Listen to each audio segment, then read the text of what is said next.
Sir मैं बहुत सारे बिजनेसमैन को मिलता हूँ तो उनका एक चैलेंजिंग रहता है। चैलेंजिंग पार्ट ये रहता है कि सर मैं लोगों को हायर तो कर लूँ, अच्छे लोग लेकर के आऊँ, पर उनको ये डर बना रहता है कि मुझसे सीख करके वो अपना खुद का स्टार्ट कर देंगे और कंपटीशन में मार्केट में खड़े हो जाएँगे। जिसकी वजह से ना सर वो अच्छे लोग नहीं ला पाते और ऐसे डल लोगों को लेकर के चले आते हैं जिनकी वजह से उनका बिज़नेस और डाउन हो जाता है। तो सर बिल्कुल, बिल्कुल। ये एक डर है लोगों को, और मैं ये कहूँगा ये एक डर है ना जिसकी बुनियाद नहीं है।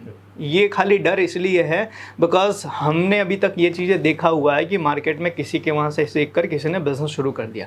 एज़ एग्ज़ाम्पल अगर मैं आपको बोलूँ कि जो बिज़नेसमैन आज बिज़नेस कर रहा है, वो बिज़नेस से पहले क्या करता था? वो भी तो नौकरी करता था। तो उसने भी कहीं से बिज़नेस करने का तरीका सीखा, कहीं से बिज़नेस के बारे में सीखा और उसने अपना बिज़नेस शुरू किया। तो जिसने पहले जॉब की वो बिज़नेस कर रहा है। तो हो सकता है आपके वहाँ कोई बंदा आएगा आज जो जॉब कर रहा है, कल बिज़नेस करेगा, तो आपको उसमें डर कैसा? सबसे ज़्यादा इम्पॉर्टेंट चीज़ जो मैं आपको बता रहा हूँ कि जिस बिज़नेस में जिस इंसान के अंदर एग्जीक्यूशन का गट्स होगा ना, वो किसी के रोके नहीं रोक पाएगा। समझो इस चीज़ को कि आज मानो मेरे वहाँ पे कोई पर्सन है जो जॉब कर रहा है, तो अगर उसको बिज़नेस के अंदर बिज़नेस करने की इच्छा है और वो बिज़नेस को करने के लिए सीरियस है, तो आज नहीं तो कल वो बिज़नेस करेगा ही। मैं कितना भी कंट्रोल कर लूँ वो नहीं करेगा, मैं कंट्रोल नहीं कर पाऊँगा। तो इन चीज़ों को लेके मैं ये डर रखूँ कि भाई मेरे वहाँ पर मैं अच्छे लोगों को ना लेकर आऊँ, नहीं तो मेरा बिज़नेस कॉपी करके अपना बिज़नेस शुरू कर देंगे। याद रखना, जिसमें एग्जीक्यूशन करने का दम होगा वो आपके सिखाए बिना भी आपका बिज़नेस कर सकता है। तो ये एक ऐसा डर है जिसकी कोई बुनियाद नहीं है। तो इस डर को मेरे हिसाब से बहुत ज़्यादा नहीं लेना चाहिए कि भाई मैं किसी अच्छे लोगों को लेकर आऊँगा तो अच्छे लोग हैं जो मेरे बिज़नेस को सीख कर मेरे बिज़नेस को ही कॉपी करके अपना बिज़नेस शुरू करेंगे और मुझे मार्केट में कंपटीशन देंगे। और एक चीज़ याद रखना, शुरू करना और बड़ा करना दोनों अलग चीज़ होती है।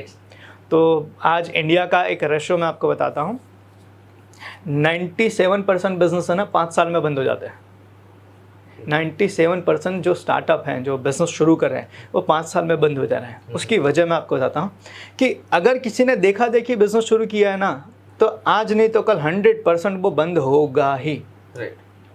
बिज़नेस जो 3% में ग्रो कर रहे हैं ना, वो वही ग्रो कर रहे हैं जिसने एक सही नीयत के साथ में बिज़नेस को शुरू किया था। ये नहीं कि मैं इनसे चोरी करके अपना कर लूँगा। देखो आप चोरी का कोई भी धन होगा ना, कितने समय तक आप अपना पेट पाल पाओगे, राइट ना। तो जो बिजनेसेस बंद हो रहे हैं ना, उसकी वजह यही है कि भाई बहुत सारे बिजनेस जो शुरू हो रहे हैं उनकी नीयत जो है ना वो ख़राब है। वो ख़राब नीयत कैसे है कि भाई आज इन्होंने 5 साल के अंदर ये चीज़ किया तो मैं भी ये करूँगा तो मैं भी हो जाऊँगा। नहीं, ऐसा नहीं होता। बस हर इंसान की एक अलग ही पूरी की पूरी थॉट प्रोसेस होती है, इंटरेस्ट होता है। तो अगर आप अपने इंटरेस्ट के हिसाब से और विज़न के साथ शुरू कर रहे हो तो ही आपका बिज़नेस ग्रो करेगा। बाकी ये डरने की ज़रूरत नहीं है कि किसी अच्छे लोगों को मैं लेकर आऊँगा तो मेरा बिज़नेस कॉपी हो जाएगा। ज़रा सोचो, अच्छे लोगों को लेकर आओगे तो हो सकता है वो आपके कॉम्पिटिटर बन जाए, राइट। एक पहलू ये है। दूसरा पहलू ये भी है कि वही अच्छे लोग आपके बिज़नेस को बहुत आगे ले जाए। तो आप पॉजिटिव वे में क्यों नहीं जाते हो, राइट सर। तो नेगेटिव वे को लेकर हम चले और हम अच्छे लोगों को लेकर ही ना आए तो इसमें कहीं ना कहीं नुकसान हमारा है। हो सकता है अच्छे लोगों को लेकर आए तो हो सकता है अपना बिज़नेस शुरू करे और ये भी चांसेस है मेरे बिज़नेस को ग्रो करने में हेल्प करे। तो लेट्स टेक ए रिस्क ना, हम कर सकते हैं।